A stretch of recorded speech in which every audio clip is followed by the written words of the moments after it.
Hey everyone, welcome back to another episode of Out and About AF. I'm your host, Gabe, and this is the podcast where we share sobriety stories from individuals from the LGBTQIA plus community and our allies. But today is a very special episode. I feel like I say that a lot, but this one is particularly special. So this podcast or this episode is part of Podcast Thon, where over 2,500 podcasters around the world are spotlighting a nonprofit that matters to them.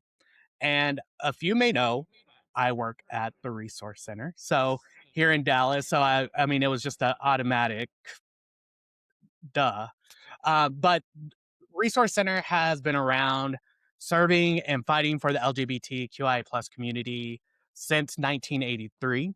And today we're going to be talking about the history, the impact it's had in Dallas or the DFW area, and the programs that still continue to change people's lives here. And I am very excited to be joined by my guest today, Trey Brown. He is the engagement specialist at the Resource Center, and he's going to give us all the knowledge and help us better understand the work that Resource Center does and why it matters so much to our community. So, Trey, welcome to the podcast. How are you doing today? Yes, I'm good. How are you? I'm doing great. I am so excited to be doing this. So, thank you so much for doing this. Of Um, course, of course. I'm excited. yeah. So, tell me a little bit about your position with the Resource Center and kind of like what brought you to it. Mhm. So I'm a community engagement specialist here at the Resource Center. And what my department does, I'm a part of the community wellness program. We exist within our mental health and behavioral health department. And we operate to be able to bring community resources to the people that Resource Center serves. So like all of our clients, all of the program participants, we create social events, we develop support groups. We have therapeutic gaming events. We do creative connections through art and music, and really try and figure out a way to get out into the community or get the community to us, and provide all of these different programs and services so that people can learn more about what Resource Center has to offer, but then also connect with their greater community. Because as we know, like just socializing in and of itself is a resource. It's an opportunity to be able to rest and connect 100%. and relax. And so everything from there to mental health services to primary care, all of the different things that Resource Center provides. That's what we aim to connect people with. Yeah, no, that's awesome. And just for some context, my job at the Resource Center is I sit up at the front and I open the doors and I answer the phones and try to do my best to give resources.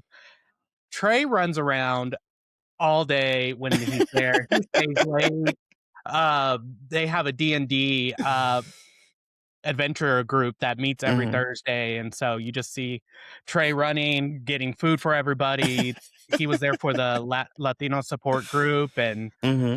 so yeah, no, I mean, it's really awesome that we're able to do this for the community. And and I'll be honest, when I moved to Dallas, I didn't know much about it.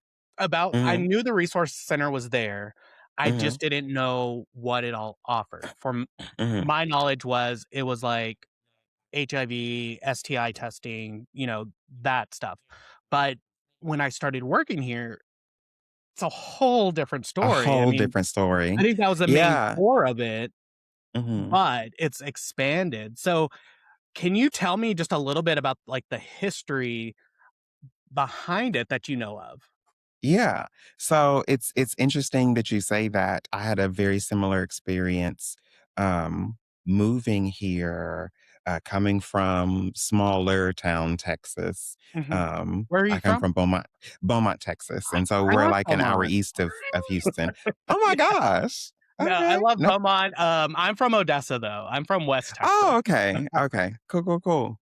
But yeah, Sorry to so interrupt. coming from a place like that where we didn't have like an LGBT center, and luckily I was in the arts, so I had some queer community, but that Mhm. was our connection was because we were artists, not simply just because we were queer.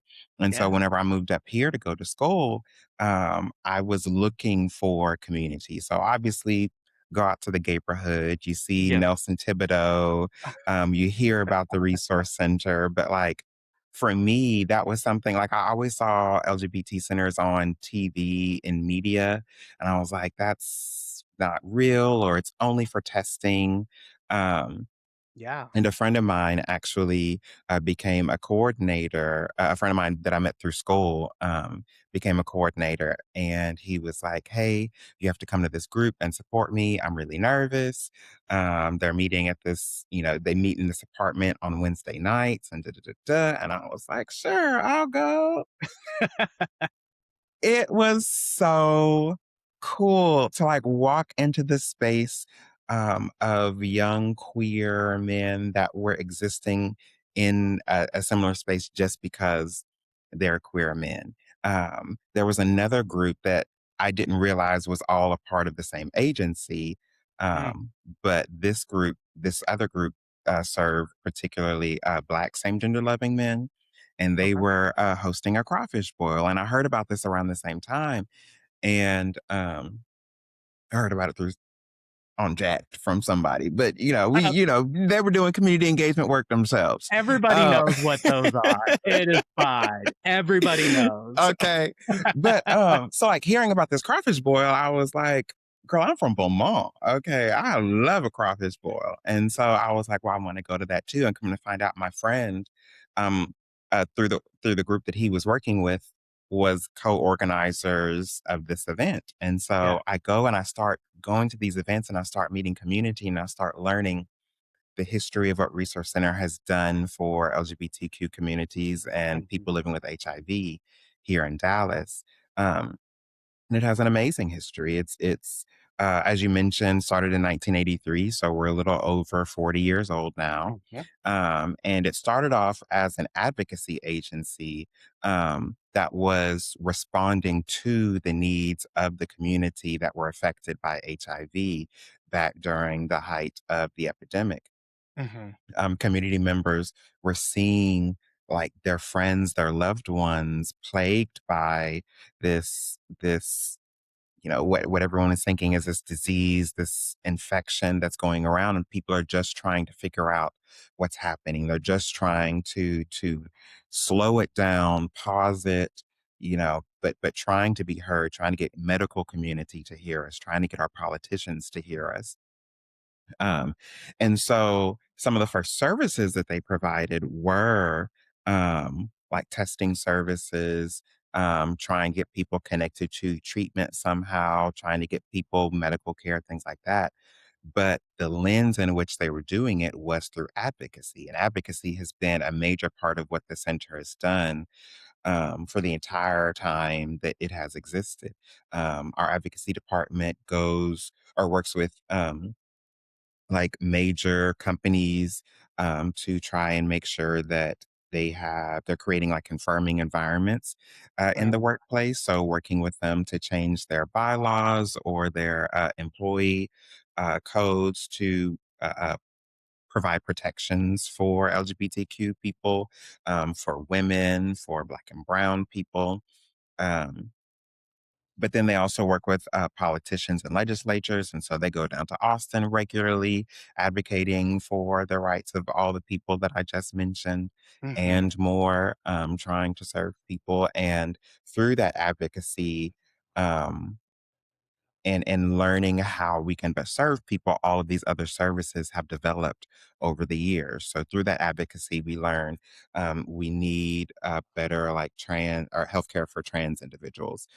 So we started gender affirming clinic that was tied to the sexual health clinic that we had previously, understanding that similar care can happen through that lens, right? And Yeah. so We have, in addition to the testing now, we have treatment for HIV and other STIs as well. We do PrEP care, understanding advocacy for prevention, not just treatment, and understanding like treatment is prevention in its own way, getting people to an undetectable status so that they can become untransmittable.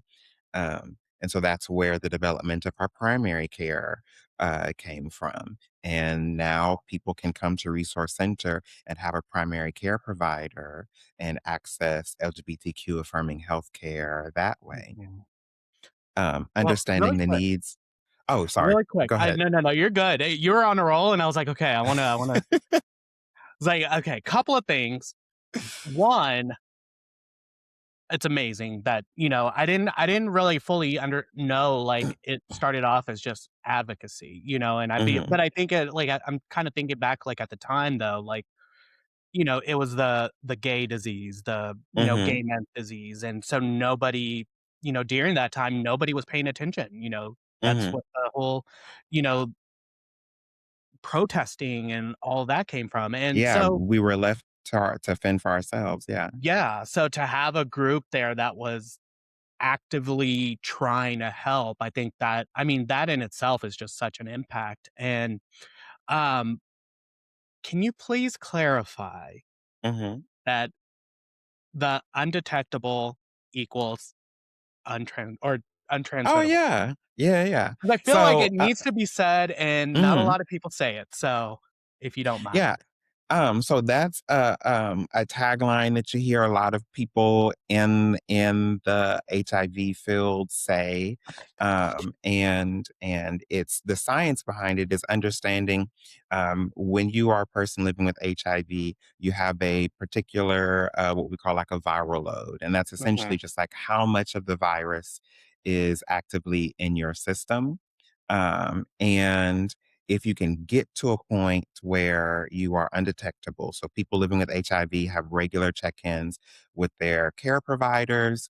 They get their levels checked. They make sure that their medication is working, is keeping the virus in check, so to speak. mhm, And if for some reason it's not, they might switch you to the medication, change your regimen up a little bit sometimes. But essentially, if we can get you to a point where you are considered undetectable, then you are virtually untransmittable. So like you cannot transmit to your sexual partners. And we want to talk about that and just for understanding like the health of the individuals, so like the health of someone living with HIV can lead a happy healthy life mhm, in and of itself. Like you can go to work, you can be active, go to the gym, have fun, have friends, but then also the other side to it, because HIV is known as a like one of the STIs or sexually transmitted infection or disease. um, we want to talk about that, not just being undetectable equals healthy, but being undetectable is untransmittable because someone living with HIV can live a happy, healthy sexual life as mhm, well. We don't need to play into the stigma or allow that to control the lives of people living with HIV. I myself have been in relationships with people that were living with HIV and have never seroconverted. I am on PrEP. CDC wants you to have a what we call a your sexual health method. There's sexual health tools and there's a sexual health method. mhm, Your tools are condoms, lube, PrEP, so biomedical interventions, PrEP, being on treatment. A lot of people don't think about it, but communication is one of our safer sex tools, and it's one of the ones that people don't use very well. But, like, let's talk about it if we're going to talk about it, right? right. Um, and so all of those are safer sex tools. CDC wants you for a complete method, you should be engaging with at least two safer sex tools at a Mhm, time. So like someone living with HIV that is on treatment has gotten to an undetectable status, can be in a relationship or have a sexual partner that is not living with HIV. Maybe they're on PrEP, and it's always being on PrEP. It's suggested condom use is still suggested because there's other STIs that you can that you need to worry about. Right. But accidents happen, or people just don't like condoms. Like I'm not the condom police. I'm in what we like to say at Resource Center is we're in the risk reduction business. So how can I Right. mitigate the risk or reduce the risk?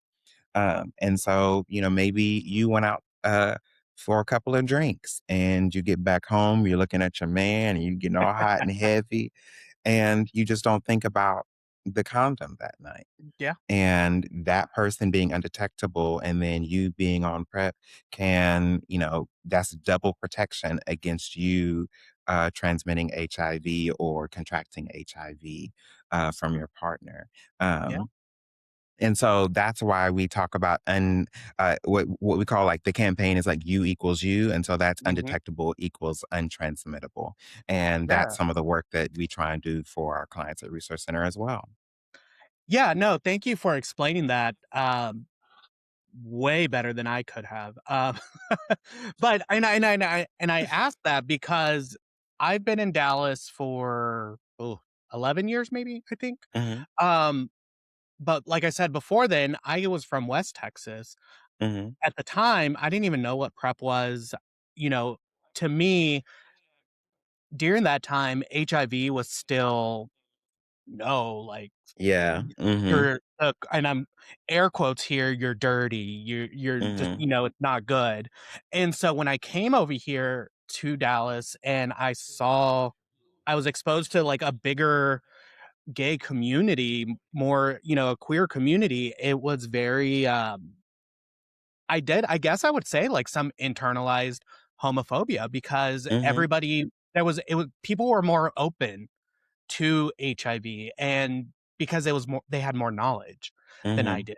And so I was very eye-opening, and so the more I learned and the more yeah, I got on prep as well, and, just finding out that, again, these resources, getting checked Mhm. daily, like you're saying, the method and everything like that, it just reduces the, I guess, stress, anxiety, but most of all, it reduces that stigma Yeah. that HIV is bad. And, and Yeah. it's like, give it up already, people. Like, there's no Yeah. point.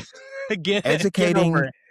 Having the opportunity to educate yourself on something is a really powerful tool, Yeah. because not only does it allow you to open up your world, but then you're able to see the humanity in Mhm. others. I mean, like Yeah. you mentioned, like there's stigmatizing language, like dirty versus clean, things like that, that we Mhm. don't want to apply to people because it insinuates all these different things, like the connotations of being dirty, like you did something or you're deserving Like of the a bad status that you have. person. Yeah. Yeah. And truth be told, most the times it's an accident. Like most transmissions of HIV happen between people that don't like someone that didn't know their status. They weren't Mhm. intentionally trying to infect someone. They might have been, like within their testing window and didn't know that they had contracted HIV yet. Yeah. And it's those things that we try and work against for the community. It brings up what I like to say, like Resource Center, but like not just Resource Center, agencies like Resource Center. So like Abounding Prosperity, like Prism Healthcare.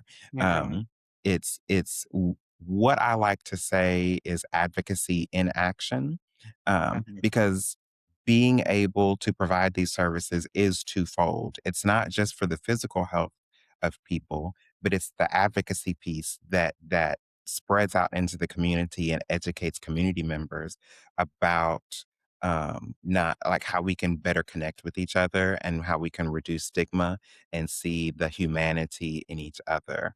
One of Yeah. the reasons after being like a participant of these programs and being on the receiving end of our programs and services, one of the reasons why I applied is because one of my favorite quotes is from, oh Lord, don't I just blanked on her name. Anderson Cooper's mother, Gloria. Oh, don't put me on the spot. Yeah. Well, anyway, and Anderson Cooper's mom, and I'm not sure if where she got it from, but I remember like on his TV show, um, she was on one day and she was talking about this quote that she likes to live by, and it's, "We're not put on this earth to see through one another. We're put on this earth to see one another through." And so Oh, that guides has always guided my work here at Resource Center. It's why I wanted to join the ranks of an agency like this that does this work because I want to contribute to this calling of making my immediate world around me a better place. yeah. And so, whether that's advocating for people living with HIV, if that's advocating for the rights of queer and trans people, if that is just helping a little gay boy, a little gay girl, find some friends, and have a brunch 100%. group that they could go to. Like those are the kinds of things that I love to be able to contribute to. Yeah, no, that's beautiful. That is I love that. I've never heard that quote before. Gloria Vanderbilt. Gloria Vanderbilt. Yeah, yeah, Thanks, Google. yeah. Um, no, I love that quote, and yeah, it's I see it every day of, when I go in and I see everybody, you could tell everybody's there for that one mission, and that's just to Hmm. help the community in any way they can. And, to see, from the health side of everything, we have dental, we have the behavioral health, and, just coming in and you see people, it's like you see them come through, and these are everyday people. Like they don't, and I always kind of go back to, my story of, having issues with alcohol, and like people, like if you said someone was an alcoholic, they still had that same connotation, right? Of, Hmm. oh, their lives are horrible, Yeah, they yeah, must be yeah. bad. But it's like, no, it's like everyday people go through everyday things, and Hmm. it's okay. But like, yeah, like to see each other through this, and, and even one little short story happened a couple of days ago. Gentleman walks in, and, he always says hi. He goes into counseling, and, I was like, "Hey," I always say, "How are you doing?" And he's like, "Well, hopefully I'm better after this, the counseling." And then he Hmm. comes out, and yeah, like, I mean, you could just feel the energy from him. He has a smile, he gives me a thumbs up, and he's like, "I'm going to get dinner." And I'm like, "Go for it." And it's just like, Yeah.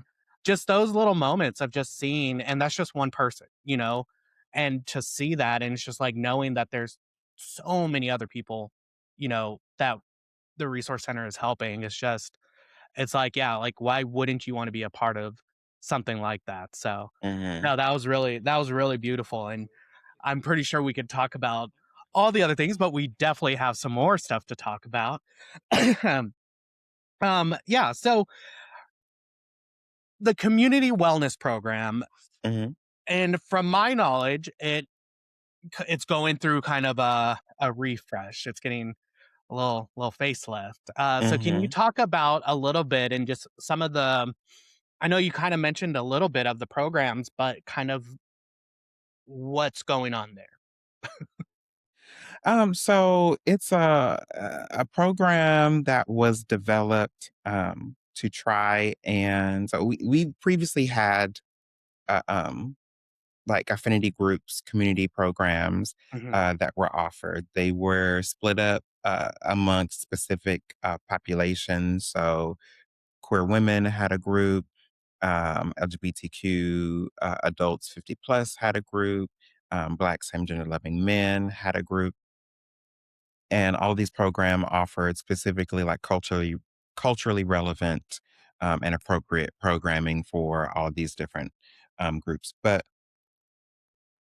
um, there was always a gap for every group that we onboarded or created one for, there were other communities that didn't have access to some of the same programs. And Mhm. so, Resource Center wanted to take an approach where we had a global program that is meant to be able to engage with community in ways where we are not recreating the wheel, because Mhm. we do understand Dallas is very saturated with other nonprofits, and we're a part of an organization of nonprofits across the nation that are all doing this work together. Um, and so it decided to consolidate all of those former programs into community wellness Mhm. and really take the approach of how can we connect with our community and create programs and services and develop them in a way that makes sense, where we can spread those resources amongst the most people, right? Right. But what's different about this approach is that yes, we do have what we call like internal programming where we're hosting programming ourselves. So that's like what I mentioned before, karaoke night, in-house, movie nights. We have programs for youth as well, where we have like conversations around like gender identity and helping youth understand like what they're feeling about themselves. We have queer sex ed for youth and adults that are age appropriate, where we can talk about, things like consent. We can talk about resources that you can access. But understanding that our community is also those partners Mhm. that are doing either similar work or other work that maybe we don't have the capacity to do, Yeah. because there's only so much work that can be done in a day, right? And so our department is now partnering with other organizations, and it could be that we're offering space and collaborating on events together because we do have our own community center. And in this economy, real estate is it's a tough one to come by sometimes, you know? 100%. Yeah, and so we're, partnering with other organizations. We're trying to bring our services because yes, we're located close to the neighborhood. That was intentional. Mhm. For anyone that is not a part of Dallas, the neighborhood is an area in Dallas around the Oaklawn neighborhood that, we affectionately call the neighborhood just because there's a Mhm. lot of queer-owned businesses. It was a safe haven back in the day for a lot of queer people to be able to come to and not be like turned away if they were like obviously queer, things like that. Mhm. Um, and it's where a lot of our nightlife is, or at least the affirming nightlife for the queer community. Right. And so, Resource Center has always had a location very close to the neighborhood. Um, and understanding that there are queer people all over Dallas, and not everybody's able to make it to our center all the time. So, one of the goals for us is to bring our programming and start partnering with other organizations, other community groups, and bringing our our programs and services out into the community as well, not just within our four walls or our three walls of our center, because it has a special design itself.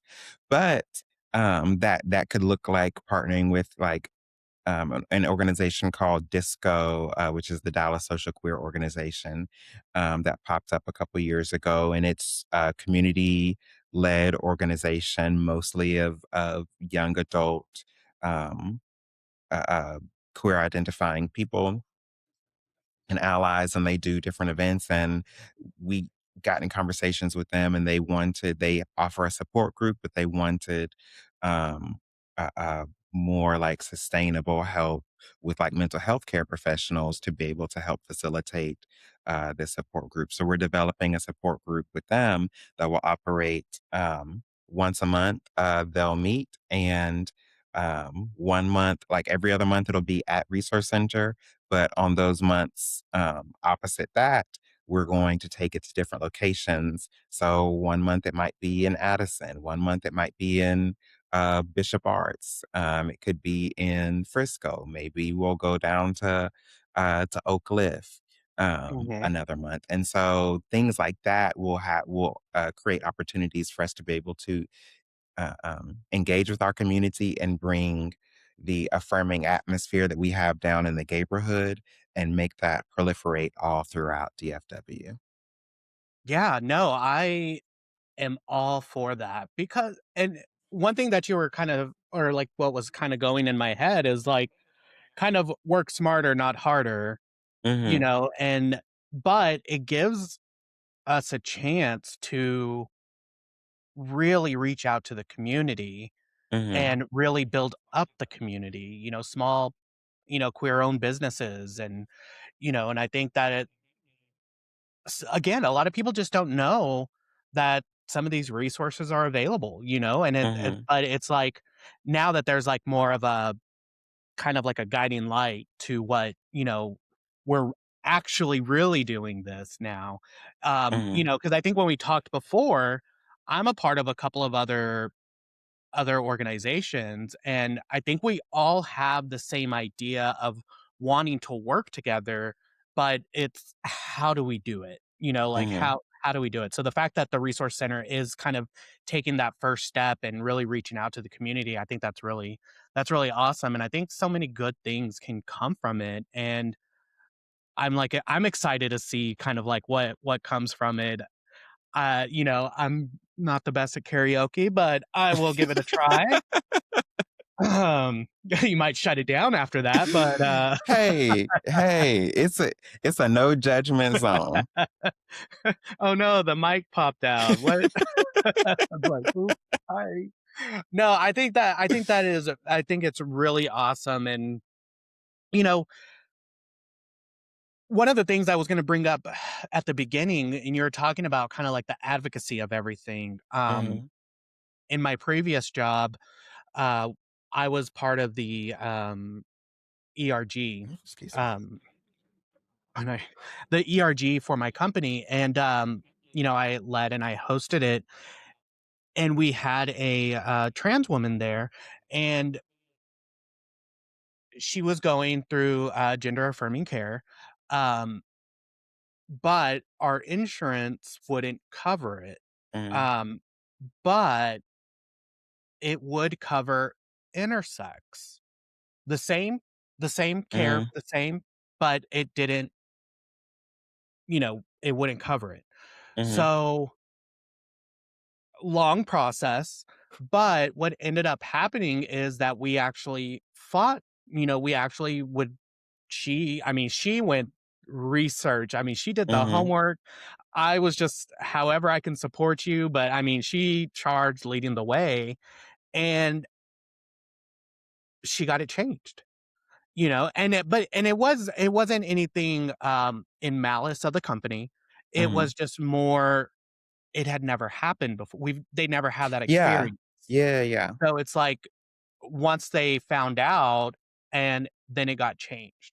So Mhm, a lot of that is getting that education out there, mhm, getting, these out there, like the advocacy and like I mean, if I would have known at the time, like maybe I would have reached out to the resource center to be like, "Hey, mhm. like what how can we get around this?" Maybe it might have been Yeah. easier, and stuff. So I do um like I said, even though I was laid off from the company, I do believe it is a good company and they are truly there for their, employees, and it took a lot longer, but ultimately got there. Mhm, So but yeah, so and especially, like, I know we are kinda talking about, like, how does the resource center and I guess today's climate, and everything that goes along with it, and I guess I will say also too, like, I don't know if you could talk about this, but, in my first, team or this is like our first group meeting, how to get government funding, we had to kind of shape our name to kind of fit, I guess. mhm. Can you talk about do you know anything about that part? Not specifically, um, but I do understand the notion. I mean, I've been working at Resource Center for a little over 9 years, through conservative and uh, relatively progressive administrations. And understanding the history of particularly the movement for like creating dignity for people living with HIV, Hmm. and fighting for a better like understanding of this disease and getting like medical associations to start looking into this, like fighting for the research, fighting for the services, um, and and congruently all those same things for LGBTQ civil rights. Um, I do understand that, like, as when we enter into more conservative leaning administrations, that does affect all parts of the work that we do. Um, Hmm. Breaking it down specifically, if you look at it at like research and then funding for research and then like funding for programs and services. Um, Programs and services usually take a bigger hit, um, and that it can be devastating for the communities that we serve. Hmm. There was a funding pause last year as CDC was like reviewing some things, and um, at that time, we didn't have to lose any staff, but there were agencies all around the nation that had to either lay off employees or furlough employees because funding was tied to paying for salaries, Right. and luckily we weren't affected in that way at that time, but Resource Center is no stranger. We recently had to lay off um, some of our staff just because funding is harder to come by, and then with the attacks on DEI, some regular donors might be a little bit more skeptical about supporting agencies like ours. And so it really takes community support to get this work done. It takes people standing up and saying, I won't be intimidated, um, from supporting this cause or this community uh, on one side. And it also takes people stepping up and saying, I'm going to continue figuring out a way to provide services to these communities. And so it's an awful situation when when we're affected in that way, because that's community members that can be hurt from these decisions that are made at the top. Um, but it also keeps us from doing the good work that we're trying to do. Like one of my former director had said to me one time, um, if we do our job right and we are effective, we should go out of business. Because if we can get policy changed, if we can get, healthcare funded, if we can get treatment funded, if we can get prevention funded, if, all of these things come out, the business of a nonprofit is to go out of business so that we're not needed. But Right. what we're seeing right now is that we are very much needed, Yeah. and people are hurting. Like again, that notion of trying to see one another through. Like if your coworker would have known that there was an agency that could have stepped in while she was fighting for her rights to be able to get the health care that she deserved to access, Hmm. um, like you can connect with an agency like Resource Center, like Prism, and they can help provide that language. They have the framework that can help companies of many different sizes be able to secure protections for their employees, things like that. And so that's the kind of like fight that we're in right now. um, is understanding how particular policies affect the work that we do. Not endorsing any one person, it's the policy that affects us. And Right. so we want to be able try and advance policies that are going to give the dignity back to the people that we serve. It's one of the, like, for instance, there's a program called Ryan White that is voted on by Congress, and they fund this, enormous fund that provides programs and services for low income people living with HIV. Mhm. When you are, affected by health in such a way to where maybe it's hard for you to work, it's hard for you to get around, you're trying to get back on your feet. I mean, we're 40 years into this epidemic, and just like you coming to Dallas, like, I knew just about the same as you did. HIV bad, Right. and that was it. That was the source of the most of my education. Without thinking about the dignity of the people that are affected by it, I very well could have contracted HIV in my small town, not had, being black, not having the best relationship with healthcare field. And so I, could have been, one of those people that, maybe I didn't know my status, maybe I had it for a little while, maybe it was, working in my body, and it affected my ability to work, my ability to be able to provide for myself. An agency like Resource Center can take those Ryan White funds and create programs and services like accessing healthcare, like accessing in our new resource center health facility, we have Mhm. a food pantry Yeah. where people that are low income living with HIV can access these services like a food pantry. And not only do they just get the food, but they get to shop, they get choice. And we work with different companies and organizations that donate food. We use Ryan White funds to be able to provide this service to uh, um, these people that are at like most need. Yeah. We have a hot meals program where they can get hot food, and get one meal a day, two meals a day, Mhm. and being able to give the dignity back to this community that needs it. There are people that were, working and contributing to society, and then this invisible infection that they couldn't see impacted their life so much, impacted their health so much to where they needed assistance.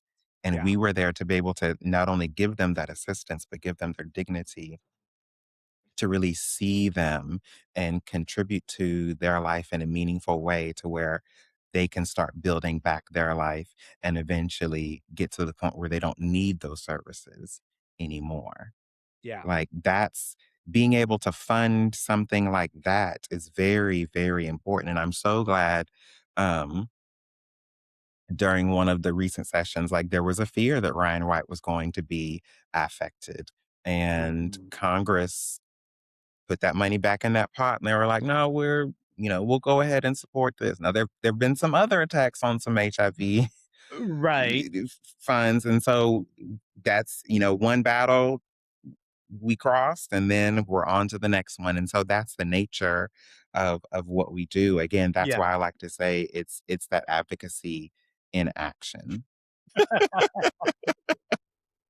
That was really good. It's really informative because it again, me not knowing nonprofit, I don't know how it all works, but the importance of getting the government funding and, you know, having the community give back as well. The food pantry, like you were talking about, the majority of our volunteers, they work out there, they Yeah. volunteer out there because it is so big, because there is so much of a need for it. And I mean, I don't think I don't think the resource center could survive if we didn't have our volunteers. Oh, Uh, no. like they come in and they Yeah. help. They help me at the front desk, and our other coworker. They help in volunteering um, certain groups that we still have. And Mhm. um, can They you help talk about? connect us to resources as Yeah, well. Mhm. I was gonna say, can you talk a little bit about the volunteer program and maybe let people know how they can get involved? Oh, yes, of course. So we do have a volunteer director that oversees kind of like the culture and volunteerism at Resource Center. There's multiple ways that you can volunteer. I'll break it down either by like a group volunteering, that could be corporate, that could be a group of friends, but you can connect with us on a group level, but you can connect with us on an individual level as well. So I'll talk about group level first. Yeah. Some of the ways that groups volunteer with us is that those like Ryan White programs I was just talking about, groups. So maybe your company, there's a lot of larger companies that have started offering, in addition to their like time off packages, they offer like a philanthropy day or something where Yeah. you can get paid to go out and give back to your community. Well, we'll have groups come in and they help out at our food pantry and for our hot meals program, um, providing those like food sustenance services for those community members. And those programs are largely run by volunteers. And it's a Mhm. great time. That team over there at the health campus, a hoot and a half, let me tell you, like it's a good time over there. And so I and feel you like can they always have snacks because they oh always bring yeah. snacks over, and I'm like, Yeah, y'all yeah, can't keep yeah. doing this. Exactly. Summer is Summer, coming. I was gonna say summer is right around the corner. But and you can volunteer with them on an individual level as well, but they do coordinate group level Yeah. volunteering opportunities for you to be able to give back to the community. On individual level, there's a myriad of ways to volunteer. You can volunteer with our advocacy department by on our like there's particular like lobby days where you can like Mhm. travel down to Austin with our advocacy team and talk to legislators and go to the Texas Capitol to fight for our rights and tell our stories and tell our representatives why we need to be advancing policies that are for the benefit of our communities, right? Mhm. There's volunteering, as you mentioned, at our front desk. And we have multiple locations. We have a dental health clinic that's located in the Garland area that provides Ryan White services or Ryan White funded services for low income people living with HIV to access dental care. Mhm. We have a health center that's on Inwood, close to the Inwood Maple area.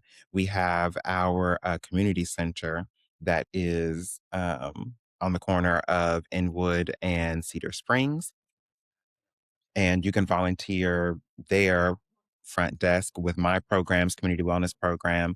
I use volunteers to help plan events that community wants to see.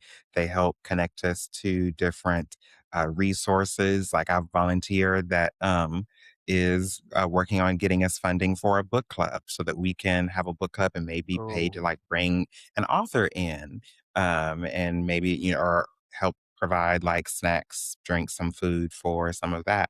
You mentioned the D&D game earlier Mhm. that we play. The person that runs that, the dungeon master for that game, completely volunteer. He spends roughly about 8 hours a week. And in that 8 hours, half of that is planning the game for us. And then Yeah. the other half is playing the game. And them D&D girls, they get in there and they have a blast, you know. They I got me I in there. told you when I first got hired, I play D&D too, but I'm Uh-huh. like, they know what they're doing. Oh I'm no. usually the personality hire, so No, that's me. We be in there tussling though. They've taught me some things over the years though, and it's a key in there. Um, oh yeah. But yeah, but then there's also like volunteering at our events. We do a spring fling for LGBTQ seniors. We do Pride Prom for the youth and for Monster Mash. Our youth program uses volunteers to do the different programming and services that we provide for queer youth and allies. So we have the gender identity nights is run by volunteers. Queer sex ed is run by volunteers. Um, the art nights and things like that are sometimes run by volunteers. And so, like on individual levels, you can give back. We have our newest location or semi newest location is our uh, senior housing, and so we have Oh, a yeah. facility. It's a whole apartment complex, and it's not assisted living, but it is low income, affordable housing for seniors, and it is LGBTQ affirming housing. So you don't have to be a member of the queer community, but we do have a community manager that provides fabulous events and Yeah. services over there for the seniors. And let me tell you, them seniors, don't let them fool you. They know how to party, y'all. Okay. If Yes. there's someone that you want to volunteer for, talk to Priscilla because they know how to throw a party. Yes. I have heard some Mm-hmm. stories. Mm-hmm. I don't know if we can say them all on here, but I've heard some Yeah, stories. probably not. Probably not. This is children friendly. Right. Um, Yeah, yeah. yeah, no, I mean, I feel like inspired, Mm-hmm. when I hear all the things that like come from just this one center, but there's other places doing this as well, but it's just really inspiring. It kind of gives me kind of hope, I guess I'll say, because we all know scrolling through Facebook or all the doom scrolling, like it can kind of get you down, right? But Mm-hmm. knowing that there is a place that does accept you for who you are, no judgment, and just come be yourself, like I think Mm-hmm. that is just so powerful in itself because your uniqueness makes this community stronger. Mm. And it like you were saying, like, if you have an idea, just bring it and we'll see what we could do, and, Yeah. there because there's something for everybody, right? And Mm-hmm. I really commend, what the resource center is doing, all the work that y'all put in. I mean, it is like I said, I just answer the phones, but and I see everybody running around and, I got to reach out to these people. And, we have the Toast of Life coming up. And then Mm-hmm. Gay Bingo is always going on every month or starting back up, right? Or it's already Mm-hmm. happened. Yeah. Yeah. Um, but yeah, just having these things, but it's just normalizing who who we are, who you are, Mm-hmm. and I think Mm-hmm. that's really powerful. So, yes, I definitely appreciate all the work that y'all are doing. Any final words before we wrap up? Um, really just if you are so inspired, get involved. That can be financially. Again, Yeah. Donate. it donate. It takes money, it takes resources to be able to do what we do. But it also could be helping us find resources to be able to do what we do. If you can't donate money, maybe you have a connection that can help us. But it also looks like volunteering. I mean, I hear you just say you just sit up at the front, but that being the first contact that a lot of people have whenever they come into the center can make or break the relationship that they have with our center. And Very true. so having a welcoming face, welcoming volunteers, um, that can receive someone that might be in crisis, that might be lost or looking for connection. Like even that in and of itself can be what turns someone's life around and puts them on a Yeah. different trajectory. So get involved, even if it's not with our center. Um, Again, because location, time. There's so many other places that I mentioned: Abounding, Prosperity, Prism, Dallas Southern Pride, all these places. But like a place like Resource Center is a place where you can find home and find community and find connection. And so give back, not just for the community's sake, but for your sake. Being connected to something greater than ourselves can give us something to fight for. It gives us inspiration. It gives us drive and purpose and passion. Um, and if we're not here for each other, who's going to be here for us, right? So Right. don't be afraid to get connected with us.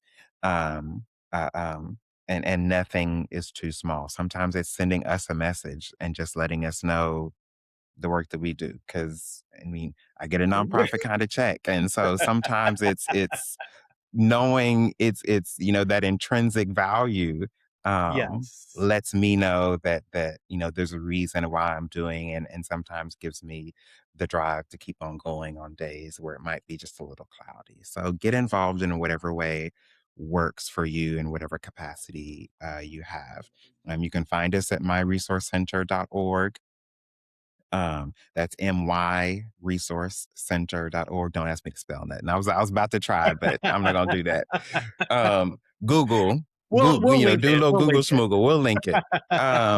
But you can find all of our information there and ways to get involved and volunteer. You can come to Gay Bingo. You can donate directly. You can be a participant of our services, but you can also volunteer with our services and programs that we provide. But get involved and be a part of this wonderful community that we're creating here in Dallas. Yeah, no, I mean, it it truly is unique in its own way of, like I said, the people that come that do receive the services, they're also volunteering too. So it's just like, Hmm. but again, it's just like, giving back and, I think that's just the thing, is just always trying to be of service and trying to elevate, I think that's just the biggest message of what we're doing. So, well, thank you so much, Trey, for Yes, of coming on course. and chatting. Um, I don't know if you want to drop any of your socials. Where can people find you? Yeah, I'm Yeah. on Instagram, Trey Bebe. That's TresBayBay. Um, that's really, I mean, I'm on TikTok, but I don't really post that much. I'm more so there for the For the entertainment stroller. purpose. I love mess. I mean, that's what I go there for. But yeah, Instagram, Trey Bebe. And yeah, I'd love to connect with you all. And yeah, just let's build our community. Let's support each other and love on each other a little bit. Awesome. Well, again, thank you so much. And thank you everyone for listening. Don't forget to leave a comment and subscribe. It definitely helps us out. But most of all, make sure to take care of yourselves, and we'll see you on the next episode. Thank you. Thank you so much for listening. If you connected with this episode, feel free to comment and leave us a review. You can find me on Instagram at OutandAboutAF. Take care of yourself, and we'll catch you on the next episode.